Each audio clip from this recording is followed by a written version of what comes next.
Halo, assalamualaikum pembaca tipspajak.com, pemirsa tips pajak media. Kesempatan ini kita akan membahas mengenai satu hal yang cukup ngeri-ngeri sedap, yakni kita akan mengenal mengenai penyidikan di bidang perpajakan. Seperti apa? Mari kita simak.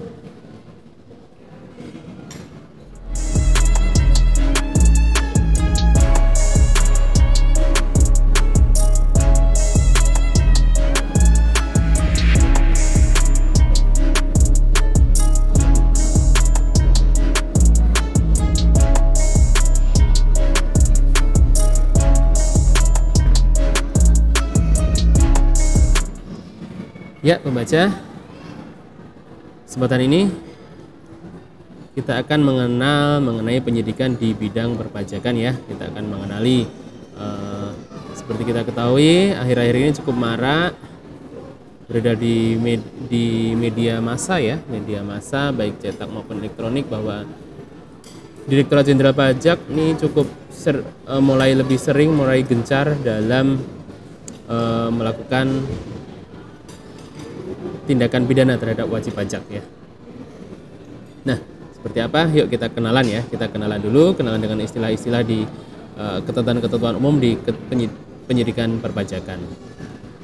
Yang akan kita bahas ada sekian ini ya. Pertama kita akan membahas mengenai dasar hukumnya, lalu nanti kita akan membahas mengenai hubungan pemeriksaan bukti permulaan, penyelidikan dan penyidikan. Kemudian siapa yang bisa melakukan penyidikan di bidang pajak, apa saja wewenang penyidik pajak, lalu penyidikan pajak ini bisa dihentikan dalam hal apa, kemudian apakah pidana denda dapat diganti dengan kurungan, kemudian bagaimana apabila terdakwa tidak hadir di pengadilan, dan terakhir kesimpulannya. Baik, yang pertama mengenai dasar hukum ya.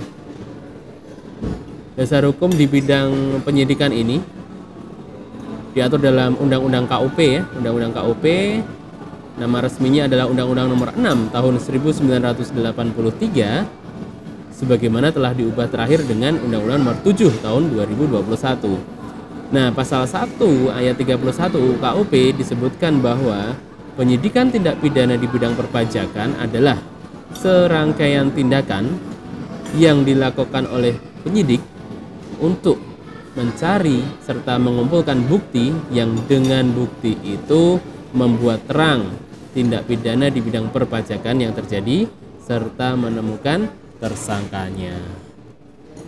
Seperti itu ya. Kemudian hubungan antara pemeriksaan bukti permulaan, penyelidikan dan penyidikan diatur dalam pasal 43A Undang-Undang KUP. Di situ dinyatakan bahwa Direktur Jenderal Pajak berdasarkan informasi, data, laporan, dan pengaduan berwenang melakukan pemeriksaan bukti permulaan sebelum dilakukan penyidikan tindak pidana di bidang perpajakan ya. Dalam penjelasan ini disebutkan bahwa informasi, data, laporan, dan pengaduan yang diterima oleh DJP akan dikembangkan dan dianalisis melalui kegiatan intelijen dan atau kegiatan lain yang hasilnya dapat ditindaklanjuti dengan pemeriksaan bukti permulaan atau tidak ditindaklanjuti. Nah, ini jadi jelas ya, bukti permulaan ini adalah bukti permulaan sebelum dilakukan penyidikan tindak pidana di bidang perpajakan. Lalu ini, pemeriksaan bukti permulaan memiliki tujuan dan kedudukan yang sama dengan penyelidikan. Nah, jadi kalau di hukum pidana ya, hukum pidana adalah penyelidikan lalu penyidikan. Nah, kalau di pajak ini istilahnya adalah bukti permulaan, kemudian dilanjutkan dengan penyidikan jika dirasa cukup bukti. Begitu ya. Berikutnya, adapun dalam pasal 1 dalam ayat 1A diatur bahwa pemeriksaan bukti permulaan dilaksanakan oleh pejabat penyidik pegawai negeri sipil atau PPNS di lingkungan Direktorat Jenderal Pajak yang menerima surat perintah pemeriksaan bukti permulaan.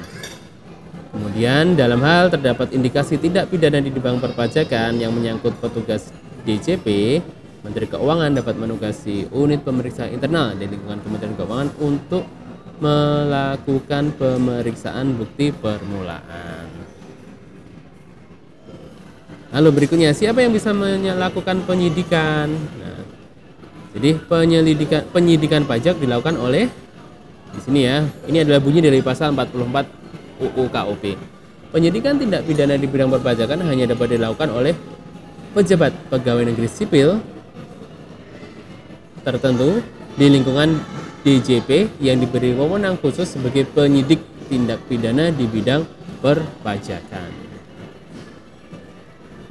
Nah, PPNS tertentu di lingkungan DJP yang diangkat sebagai penyidik adalah penyidik tindak pidana di bidang perpajakan. Penyidikan tindak pidana di bidang perpajakan dilaksanakan menurut ketentuan yang diatur dalam Undang-Undang Hukum Acara Pidana. Oke, next ya, berikutnya. Apa saja nih wewenang penyidik pajak? Wewenang penyidik pajak tindak pidana di bidang perpajakan diatur dalam pasal 44 ayat 2 sebagai berikut. 1. Menerima, mencari, mengumpulkan, dan meneliti keterangan atau laporan berkenaan dengan tindak pidana di bidang perpajakan agar keterangan atau laporan tersebut menjadi lebih jelas dan lengkap. Berikutnya adalah meneliti, mencari, mengumpulkan keterangan mengenai orang pribadi atau badan tentang kebenaran perbuatan yang dilakukan sehubungan dengan tindak pidana di bidang perpajakan. Yang ketiga adalah meminta keterangan dan bahan bukti dari orang pribadi atau badan. Kemudian memeriksa buku catatan dan dokumen lain, melakukan penggeledahan untuk mendapat barang bukti, meminta bantuan tenaga ahli, menyuruh berhenti dan atau melarang seseorang untuk meninggalkan ruangan atau tempat pada saat pemeriksaan sedang berlangsung, dan memeriksa identitas orang, benda, dan atau dokumen yang dibawa. Nomor 8, penyidik ini berwenang untuk memotret seseorang yang berkaitan dengan tindak pidana di bidang perpajakan. Kemudian berwenang juga untuk memanggil orang untuk didengar keterangan dan diperiksa sebagai tersangka. Nomor 10, ini cukup ngeri-ngeri sedap, yaitu penyidik berwenang untuk melakukan pemblokiran harta kekayaan milik tersangka sesuai dengan ketentuan peraturan perundangan berlaku. Oke, juga berwenang untuk menghentikan penyidikan dan melakukan tindakan lain yang dianggap perlu. Berikutnya, penyidik memberitahukan dimulainya penyidikan dan menyampaikan hasil penyidikannya kepada penuntut umum melalui penyidik Polri. Nah, ini banyak pertanyaan nih mengenai penyidikan pajak bisa dihentikan ketika apa, gini ya. Jadi penyidikan pajak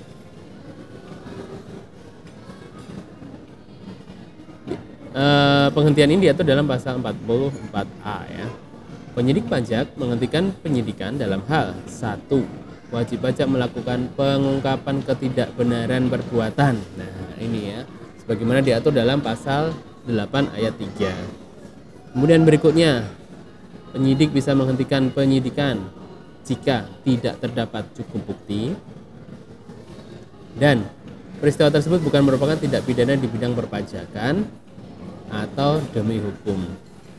Nah, dalam hal penyidikan, tindak pidana dihentikan kecuali karena peristiwanya kadaluarsa, maka surat ketetapan pajak tetap dapat diterbitkan. Gitu. Dan pasal 44B bunyinya seperti ini, bahwa untuk kepentingan penerimaan negara atas permintaan Menteri Keuangan, Jaksa Agung dapat menghentikan penyidikan tindak pidana di bidang perpajakan paling lama dalam jangka waktu 6 bulan sejak tanggal surat permintaan. Nah, penjelasan pasal 46, untuk kepentingan penerimaan negara atas permintaan Menteri Keuangan, Jaksa Agung dapat menghentikan penyidikan tindak pidana perpajakan sepanjang perkara tersebut belum dilimpahkan ke pengadilan.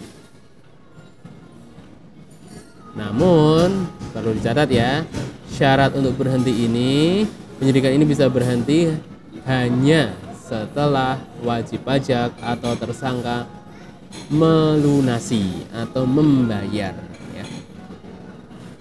Membayar kerugian pada pendapatan negara ditambah dengan sanksi administratif berupa denda 1 kali. Ini jika pasal 38. Kemudian kerugian pendapatan negara, penyidikan ini bisa berhenti jika tersangka atau wajib pajak melunasi kerugian pada pendapatan negara sebagaimana pasal 39 ditambah sanksi administrasi berupa denda sebesar 3 kali. Dan untuk pasal 39A dendanya lunasi ditambah denda 4 kali. Gitu ya. Jadi ini semua adalah dalam rangka pengamanan penerimaan negara atas nama, istilahnya seperti ini. Istilahnya mana tadi?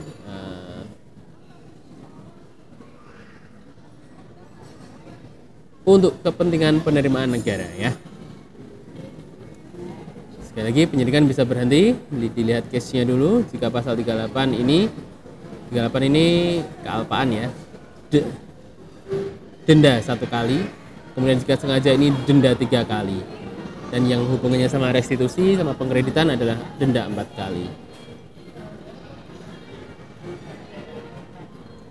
Oke, permohonan penghentian penyidikan dilakukan oleh tersangka setelah melunasi jumlah kerugian pada pendapatan negara sesuai dengan proporsi. Oke ya. Nah, ini pertanyaan berikutnya. Apakah pidana denda dapat diganti dengan kurungan? Nah, hal ini diatur dalam pasal 44C Undang-Undang KUP. Pidana denda sebagaimana dimaksud dalam pasal 39 dan 39A tidak dapat digantikan dengan pidana kurungan dan wajib dibayar oleh terpidana. Sekali lagi, pidana denda sebagaimana dimaksud dalam 39 dan 39A tidak dapat digantikan dengan pidana kurungan dan wajib dibayar oleh terpidana. Nah, bagaimana jika tidak membayar pidana 1 bulan setelah pengadilan, maka jaksa melakukan penyitaan dan pelelangan terhadap harta kekayaan terpidana untuk membayar pidana denda sesuai dengan ketentuan peraturan perundang-undangan. Seperti itu ya, intinya pidana denda tidak dapat diganti dengan kurungan menurut pasal 44C. Apabila terdakwa tidak hadir di pengadilan, ketentuannya seperti ini. Dalam hal terdakwa telah dipanggil secara sah dan tidak hadir di sidang pengadilan tanpa alasan yang sah, perkara tindak pidana tetap dapat diperiksa dan diputus tanpa kehadiran terdakwa. Gitu ya. Dalam hal terdakwa hadir pada sidang sebelum putusan dijatuhkan, terdakwa wajib diperiksa dan segala keterangan saksi dan surat yang dibacakan dalam sidang sebelumnya dianggap sebagai diucapkan dalam sidang. Seperti itu pembaca tipspajak.com dan pemirsa Tips Pajak Media. Kita telah mengenali beberapa ketentuan mengenai penyidikan di bidang perpajakan. Tentunya kita berharap nggak perlulah kita ketemu dengan hal-hal seperti ini ya. Jangan sampailah gara-gara urusan pajak kita ketemu sama hal-hal seperti ini. Ya, karena itu kenali jenis usaha Anda, kenali pajak-pajak terutang, dan kenali hak-hak serta kewajiban perpajakannya agar kita dapat terhindar dan senantiasa dijauhkan dari hal-hal yang seperti ini yang berbau pidana atau berbau penyidikan seperti ini. Nah ya, semoga bermanfaat. Jika masih ada yang ingin ditanyakan, Anda bisa menuliskan komentar di kolom komentar di bawah ini. Juga silahkan kunjungi berbagai kanal media sosial kami. Ada Instagram Tips Pajak Media, ada YouTube Tips Pajak Media yang sedang Anda saksikan ini. Kemudian ada portal website tipspajak.com serta Telegram Tips Pajak.